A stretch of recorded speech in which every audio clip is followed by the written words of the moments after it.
both professors, so it depends what you want to. Every now and then you get can someone say who says, whatever. I need to be doctor, I need it to be doctor. Okay, and Minoru, okay. Oh, good to go. Okay. All right. Well, welcome everyone. Um, this is the 3 o'clock debrief on Sunday afternoon, and so we appreciate everyone here who is in attendance at the tail end of the AAAS 2020 conference here in Seattle. This debrief is with my guests here to the right, Andrew Meltzoff, the co-director of the University of Washington Institute for Learning and Brain Science. Did you just wave? You wove to the, okay, good, good.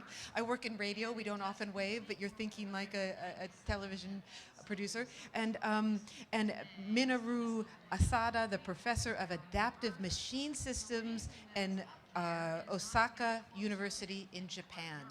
Right? Okay, lovely. And what they're going to do is give us a summary of the work that they presented here on the role of touch, that is, both in how it helps develop empathy in babies and how we might use touch and what we're learning about it to build more empathetic robots. That is, robots. So human babies and robots. So Andrew, let's start with you so we can get a summary of where touch originates in the brain. Doesn't originate in the feet, originates in the brain, right? And I wonder if you could give us a quick explanation of this really interesting instrument called the MEG. It's not an MRI, it's an MEG that is very useful for working with wiggling babies. Why is that? That's right. So we at the Institute for Learning and Brain Sciences have acquired an MEG brain imaging device, and that device is very useful for measuring what's going on inside the beautiful young babies' brains. And it, as was mentioned, it is perhaps more useful for awake babies than using MRI. In an MRI, a child has to lay absolutely still in the tube, and that they put in, it's a little claustrophobic. In an MEG machine, they can sit up, they're not surrounded by a tube, and they can move a bit, and we can still get valid brain recordings. So we've used this MEG to measure the baby's body representation in the brain before they use language. The representation of the body and communication through touch is very, very important. There's some famous studies done on looking at the representation of the body in the brain of adults, and the brain is organized in what's called a somatotopic fashion. It has your body laid out in a very systematic way in a center strip of tissue in your brain that runs roughly, say, between the two ears. That's called somatosensory cortex. And so we know in adults how the body is represented in the brain, and it's very important for doing surgery and so forth. Keep it up a little. And so we were interested in the representation of the body in the baby's brain. And this was unknown territory. We did two studies I'll mention very, very quickly that I think are somewhat interesting. Well, let me jump in with a question, because we do have to, the trick of this is to be brief, the brief and debriefing. And what sounds like is important about this machine is that if anyone has ever had a small child, it's hard to get them to sit still, isn't it? So in this case, you have babies that are moving around, and so you can look at what's happening in their brain, which is just incredible. And you were able to see how the baby's brain lights up when their hand is touched. So the baby's hand is touched, and the brain lights up. That's a phrase that you've used. What does it mean to say that the brain lights up? What are you actually seeing there? Is it glowing a certain color? What's actually it's going not on? going. It's just that there's neural activity in a particular part of the brain that receives signals from skin located on different parts of your body. And so if your brain needs to know, and you need to know, if something touches your hand, you need to know it's touching your hand rather than your foot. You may have the experience of an insect crawling on your forearm, and before you can even think of it, you can slap on your forearm. You don't slap your cheek when the insect's on your forearm. You tap specifically the part of your body that where the touch is. So we touched the baby's hand, and we were able to locate where the hand region was in the baby's brain. Somewhere here in the brain. It was on that somatosensory strip, and it's sort of halfway toward the ear on that strip. And then we did the magical second experiment where the baby did not have their own hand touched, but watched somebody else's hand being touched. Okay, so then the baby's brain would light up when it watched someone else's hand being touched. I'm going to bring this around to a question about robots in just a moment, so get ready. But first, get prepared for the robot question. But Andrew, if you could tell us, why is touch, if you could summarize why touch is so important to the baby's social development? Because in this case, the baby is responding to being touched, but also seeing other people be And touched. also seeing other people What touched. are the conclusions of that? Right. So, the implication, the larger message that we draw from that is that there's already a connection between self and other in the baby's brain, certainly as early as 29 weeks old when we did this study. In other words, the baby knows that my hand is like your hand, my foot is like your foot. And that social connection seems to be very, very important and has some neurobiological bases, which we're very excited to be exploring. Well, Minoru, it sounds like from your work, or it will sound like in a moment, that you're inspired by the sort of work that Andrew is doing and that the psychologists and the neuroscientists are doing, studying the brains of very young children. And your goal is to build robots that have this sense of touch. Now, there are a lot of mysteries about the brain right now. We can't actually create an artificial brain yet. Are you trying to create an artificial brain in your robots that work like a baby's brain? Or what are you trying to do? Can you give us an overview? Okay. So actually, we try to build the robot that very close to the humans, so in any aspect. So therefore, especially in case of the perception, vision, and auditory, Vision and auditory, and yeah. touch is the three major components of for the robot to interact with the people. To design the robots, we have to know, what the humans do, what kind of the things happen inside the human's brain. To understand this mechanism, then we start to think about what kind of design is suitable for the robot to build up. So sometimes, of course, all the time we try to imitate or copy the real brain. But actually, one thing is that still now we don't have the exactly understand what's going on the brain. Therefore, we combine the current understanding and the current technology together and realize the real robot. So sometimes it's very, very engineering. Sometimes very close to the brain, but not the real brain itself. And we're going to talk about the applications of this in a moment, but we'll talk just a little bit more about the research. Well, this isn't just something you've done on paper. You've actually created a robot. It might be a prototype. It might be early days. Although I don't know if I should call it a robot or like an android, because it looks very much like a child.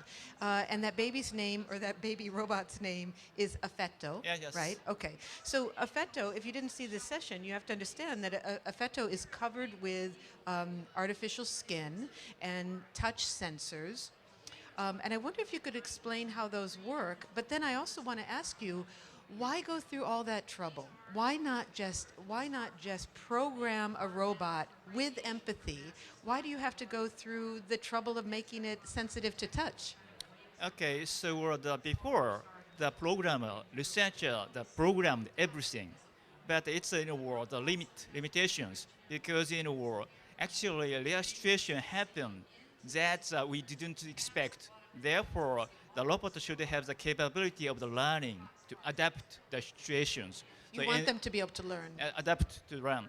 So in that case, the robot should have the vision, the auditory, and the touch. Touch is very, very important for the physical interaction and also the safety. So some risk of the robot is falling down and give the damage to the human. That's a very, very important issue. Therefore, to fuse some the physical risk, the touch sensation is very important for the robot and for the humans too, to avoid the very dangerous situations. So if you touch Affetto, have you seen Affetto, the robot? Yeah. You've seen. So if you touch Affetto, this robot, does it smile? Does it wince? Because I understand it also can distinguish pain.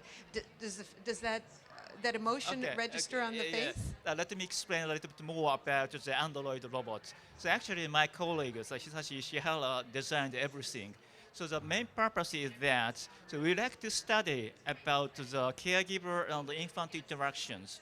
So before some researchers designed the robot, but the mechanical one or the cartoon-like one, but to study about the real emotional interaction between caregiver and the infant, we need more realistic the facial expression of the baby. That's the main reason. As So realistic as possible yeah, is what so you're going therefore, for. to study about the caregiver-infant interaction, emotional interaction, so the facial expression is very important. Also, the touch.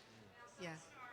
Well, Andrew, you've seen Minoru's robot. Does it seem to look like a human baby? Does it seem to have the reactions of a human baby? You know, it's pretty close. They've done a remarkable job. The best Android robots that I've ever seen, the ones that are most human-like, are in Japan when I visited Professor Asada's laboratory. You're surrounded by human beings, but also these robots that look very human, and sometimes you get mixed up about who you're responding to. But in any case, yeah, he can show that when an artificial hand or place gets on the body gets touched, then the Android will make an expression that is one of joy or pain, and it's very, very alluring. And one of the things I was going to say that I think is so unique about his laboratory is that he's thinking about how to build robots. There's two things. One, robots that learn. So you asked a question earlier about why to go through the trouble of designing these robots with touch sensors. Why don't you just build it all in? And I think what his laboratory and others in Japan have seen is one of the most powerful things about humans is not that they're born so smart and that they know everything already, but rather that they're born with a very strong capacity for social learning, for learning from others. And therefore, a young baby in interaction with the parents and peers learns and becomes like the adult. So he's trying to build robots that have this powerful learning. That's why you need touch sensors. And the other thing I was going to mention is he's trying to build robots that work well with humans. We're trying to find humans that work well with humans, That's- so good luck on that. That's right. Let me just give another ID here. I'm Molly Bentley. I'm from the radio show Big Picture Science, and I have the privilege of conducting this debrief with these two scientists, Andrew Meltzoff and Minoru Asada, about the research that was presented at this year's AAAS here in Seattle about the roots of empathy in babies and then engineering it into robots. So let's get to that. All of this relates to empathy, certainly something we would like to see more of in the world these days. I have a question for both of you regarding that. So Andrew, what is the connection between the baby's recognition of the connection that it finds very early on, as you said, between itself and the other, which is extraordinary, but an even more extraordinary leap for a young child is that it develops empathy, or it expresses empathy. Now that seems to require abstract thought. Of course, a little baby isn't thinking. So how do you go from connecting to another person to feeling empathy for that person? Right. Well, two things. One is I think the modern science is showing you just uttered a phrase that comes very easily off of the adult tongue. Well, of course, the baby's not thinking. They're not capable of abstract thought. And I know what you mean by that. They're not capable of abstract mathematics. They don't understand abstract geography or astronomy. And there's many types of abstract thought that they don't understand. But we do think that they extract some general rules, you might call them abstract rules, about social interaction and how to behave around people and novel people, how to respond to them, and map between self and other. So you might call empathy abstract thought, but it does seem to be something that young babies are quite capable of. The neural basis of that is very intriguing, and as I said, we did this study where the baby's body was not touched, but they saw somebody else's body touch, and when they saw the other person's body touch, the same part of the brain lit up as when their own body would touch, which seems to indicate, at least at the neural mapping between self and other. And I think that the way that relates to empathy is a baby understands when they reach out and touch something smooth or something with texture or something that's pointed, they watch themselves do it, they feel what it feels like, and they also experience the internal state, the what you might call a mental state, an internal state of pain or pleasure with different sorts of touch. Therefore, they have that experience themselves. And I think because of this strong map between self and other, when they see somebody else touch something in the same way, they attribute to that person the internal state that the baby themselves feel when they're experiencing touch. So empathy is a projection from self to other that I believe is in part based on the baby's own self-experience. That may be an abstract mapping between self and other, but I think it's a baby-sized problem that the baby can solve, and it makes them very human. It's a baby-sized problem that the adults are studying.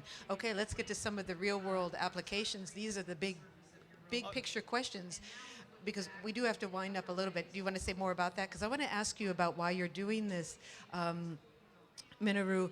So you want to create see if this is right, and I understand from your work, you want to create a symbiotic society, or a society when you have sensitive robots. You have to imagine this.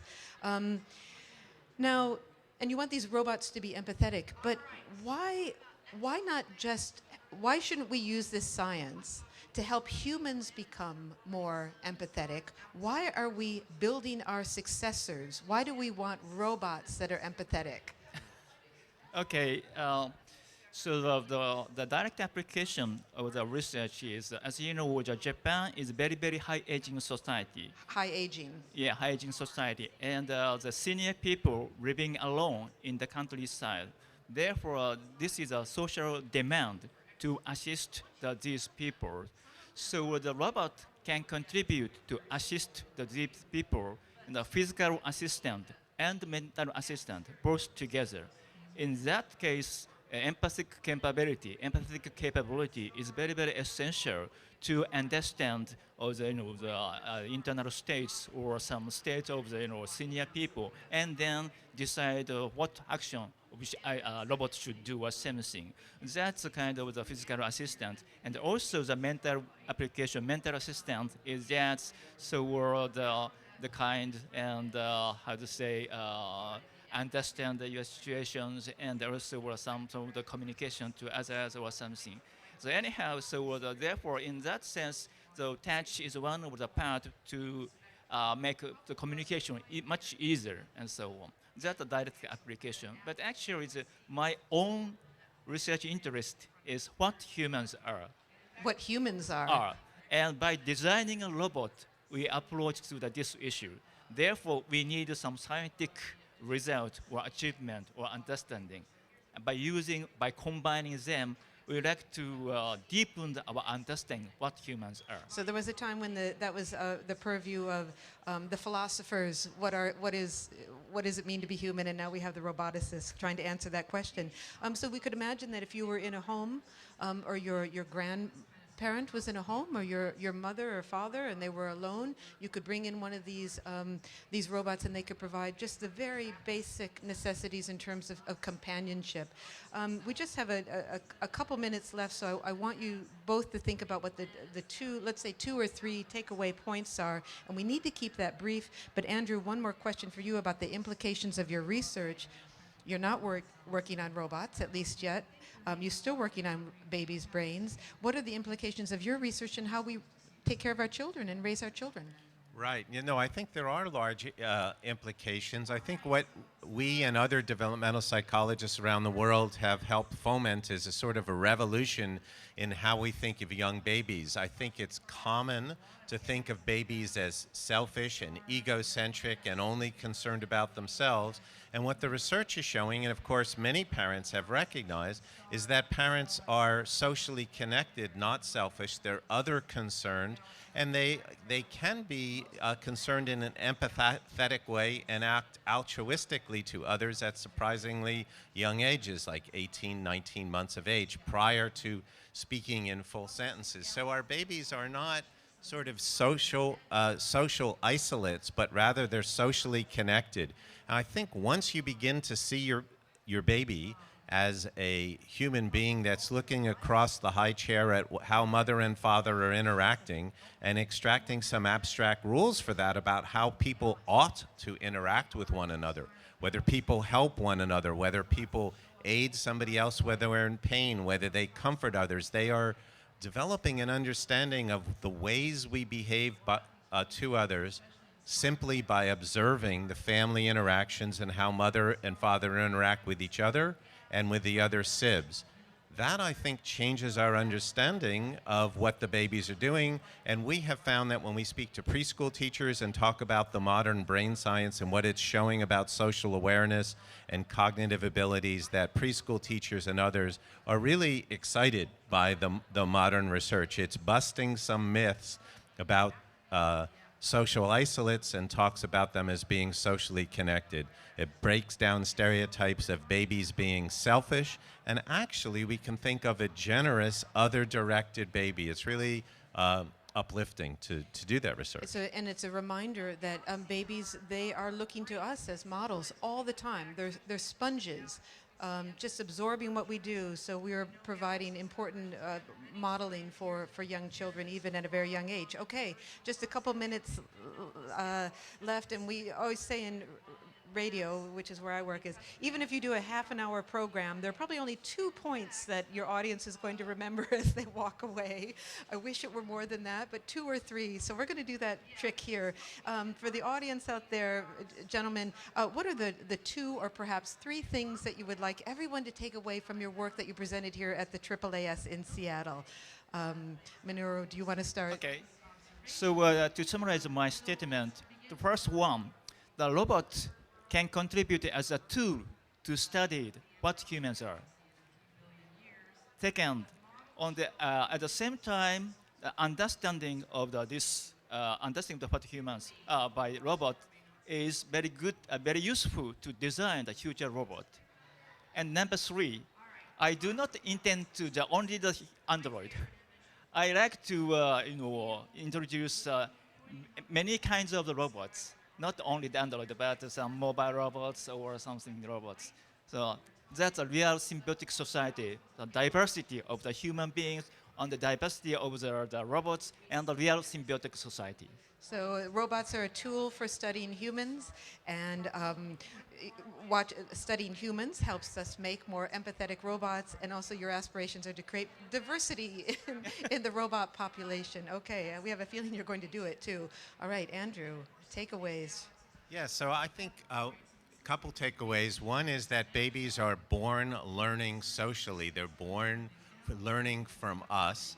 Secondly, it means that they're extracting social rules by how we interact with our partner and others in family. So parents ought to think, for instance, when they turn away from interacting with a young baby to pick up their cell phone, because the cell phone is ringing, and they turn away from this lovely social interaction to pick up a piece of plastic and do a weird thing of talk into this block of plastic instead of talking to the human being in front of them, the baby is trying to make sense of that. The baby is learning about how to interact with others from watching you. So so the second point is babies are absorbing this information, putting it into their long-term memory about how they ought to interact with others.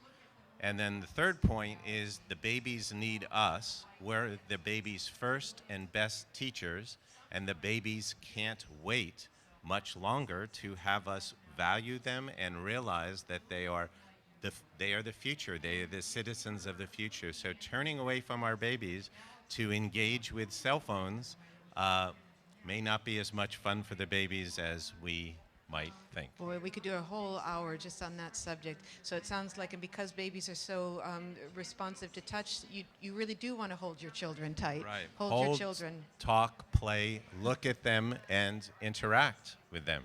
Okay. Until the robots are designed to come in and do some of that for you. Well, Okay.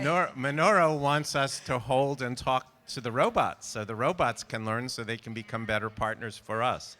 Gentlemen, thank you so much for presenting your work here at the AAAS in Seattle. I've been speaking with Andrew Meltzoff, the co-director of the University of Washington Institute for Learning and Brain Science, and Minoru Asada, professor of adaptive machine systems at Osaka University in Japan. I am Molly Bentley with Big Picture Science. Thanks for joining us.